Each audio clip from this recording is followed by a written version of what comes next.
नमस्कार, प्रणिता रेसिपीमध्ये तुमच्या सर्वांचं स्वागत आहे। मी आज बनवलेला आहे कोल्हापुरी पांढरा रस्सा। हा पांढरा रस्सा जास्तीत जास्त कोल्हापूरमध्येच बनवला जातो। मी इथे हा चिकन पासून पांढरा रस्सा बनवलेला आहे।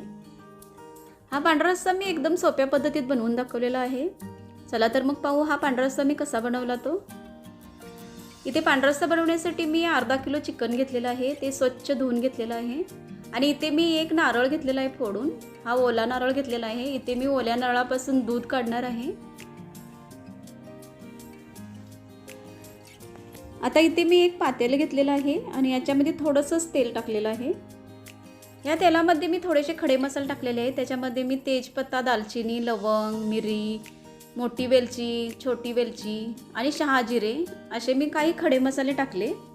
त्यानंतर त्यामध्ये मी चिकन टाकलं। इथे चिकन थोडंसं मी परतून घेतलं। त्यानंतर त्याच्यामध्ये मी चवीनुसार मीठ टाकलं। मीठ टाकल्यानंतर परत हे चिकन थोडंसं परतलं। इकडे मिठामध्ये चिकन शिजते तोपर्यंत मी साईडला पाणी गरम करत ठेवलेलं होतं। आता हे गरम झालेलं पाणी मी या चिकनमध्ये घातलेलं आहे। आता हे चिकन मी 10 मिनिटात शिजवून घेते आणि इकडे चिकन शिजते तोपर्यंत मी एका साईडला खोबऱ्याचं दूध काढून घेते। त्यासाठी मी इथे खोबरं घेतलेलं आहे।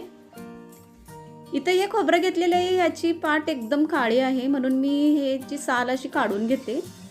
हे ऑप्शनल आहे, तुम्ही नाही काढलं तरी चालेल, पण हे जास्त काळं आहे त्यामुळे मी काढून घेतलेलं आहे। कारण पांढरा रस्सा कसा एकदम पांढरा शुभ्र दिसायला हवा म्हणून मी हे काढून घेतलेलं आहे। पांढरा रस्सा करते वेळेस नारळ हा एकदम ओला आणि जून झालेलाच घ्यायचा, म्हणजे पांढरा रस्सा एकदम छान होतो। इथे सर्व साली काढून झालेले आहेत आणि याचे मी बारीक तुकडे केलेले आहेत। हे तुकडे आता मी मिक्सरच्या भांड्यामध्ये घालते आणि हे मी वाटून घेते। याच्यामध्ये मी थोडं पाणी घालते वाटते वेळेस, म्हणजे याचं दूध छान निघेल। इथे मी दूध काढण्यासाठी एक पातेलं घेतलेलं आहे आणि त्याच्यावरती एक सफेद कपडा घेतलेला आहे, नॅपकिन घेतलेला आहे। तुम्ही कॉटनचा कुठलाही कपडा घेऊ शकता। आता इथे मी पाणी घालून हे खोबरं वाटून घेतलेलं आहे।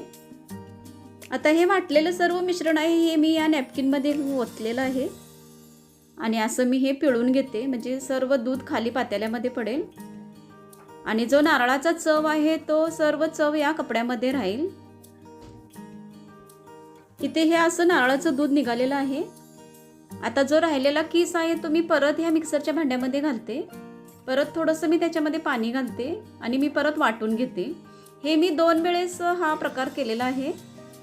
तुम्ही 2 वेळेस किंवा 3 वेळेस जरी वाटून घेतलं तरी चालेल। इथे आता मी एवढं दूध काढलेलं आहे या नारळापासून। इथे मी आता पांढऱ्या रश्श्यासाठी एक वाटण पण करणार आहे। त्यासाठी मी इथे सफेद तीळ 1 चमचा घेतलेला आहे आणि मगज बी 1 चमचा घेतलेला आहे। थोडंसं अद्रक घेतलेलं आहे आणि थोडंसं लसूण घेतलेलं आहे। आता हे सर्व मी वाटून घेते आणि थोडेसे काजू सुद्धा घेतलेले आहे। आता हे सर्व मी मिक्सरला बारीक वाटून घेते, याची एकदम बारीक पेस्ट बनवून घेते। इथे मी सफेद तीळ आणि मगज थोडेसे तव्यामध्ये भाजून घेतलेले आहेत, म्हणजे हे छान वाटले जातात। आता इथे मी पांढरा रस्सा बनवण्यासाठी एक पातेलं घेतलेलं आहे आणि त्याच्यामध्ये मी तूप घातलेलं आहे। इथे मी पांढऱ्या रश्श्याला तुपाची फोडणी देणार आहे, तुम्ही तेलाची सुद्धा दिली तरी चालेल। इथे तूप गरम झालेलं आहे आणि त्याच्यामध्ये मी जी वाटलेली पेस्ट आहे ती पेस्ट टाकलेली आहे। जे वाटण घेतलं होतं त्याची पेस्ट आहे ही पेस्ट आहे ही मी तुपामध्ये आधी परतून घेते। ही थोडीशीच भाजायची, जास्त एकदम लालसर नाही होऊ द्यायची, कारण आपल्याला पांढरा रस्सा करायचा त्यामुळे थोडा सफेदच पाहिजे म्हणून ही अगदी थोडंसं खालवर असं भाजून घ्यायचं।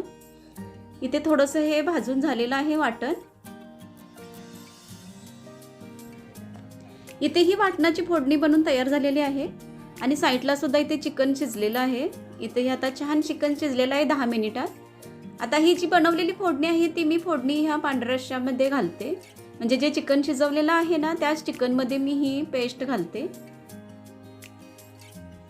आता ही पेस्ट मी ह्या चिकनच्या स्टॉकमध्ये अशी मिक्स करून घेतलेली आहे आणि त्याच्यामध्ये आता मी हिरव्या मिरच्या घातलेल्या आहेत। इथे मी 2 हिरव्या मिरच्या मधून चिरून घातलेल्या आहेत, तुम्हाला जेवढ्या हव्या आहेत तेवढ्या घालू शकता तुम्ही। आता ह्याला मी छान अशी उकळी काढून घेते। ह्या पांढऱ्या रश्श्याला अशी उकळी काढल्यानंतरच मग दूध घालायचं, जे आपण नारळाचं दूध काढलेलं आहे ते दूध नंतर घालायचं अगदी शेवटी। आणि गॅसची फ्लेम एकदम लो ठेवायची, लो फ्लेमवरती हे 10 मिनिटे असं शिजू द्यायचं। याला उकळी काढायची नाही, जर उकळी काढली तर हा पांढरा रस्सा फुटला जातो।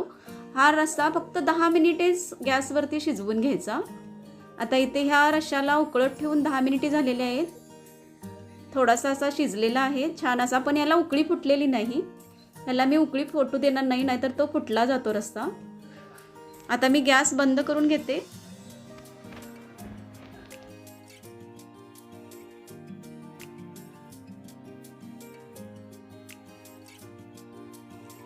इथे आता हा बनून झालेला आहे पांढरा रस्सा. मी हा एका आता बाउलमध्ये सर्व रस्सा काढून घेते.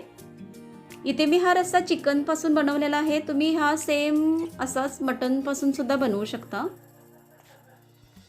हा रस्सा जसा थंड होईल तसा एकदम घट्ट होत जातो. इथे हा छानपैकी बनवून तयार झालेला आहे कोल्हापुरी पांढरा रस्सा. तुम्ही सुद्धा नक्की बनवा. हा मी एकदम सोप्या पद्धतीत दाखवलेला आहे. मग कशी वाटली तुम्हाला पांढऱ्या रश्श्याची रेसिपी? चला तर मग पटकन माझ्या चॅनेलला सबस्क्राईब करा. परत भेटू आपण पुढच्या इंटरेस्टिंग व्हिडिओमध्ये. मस्त खा, मस्त रहा.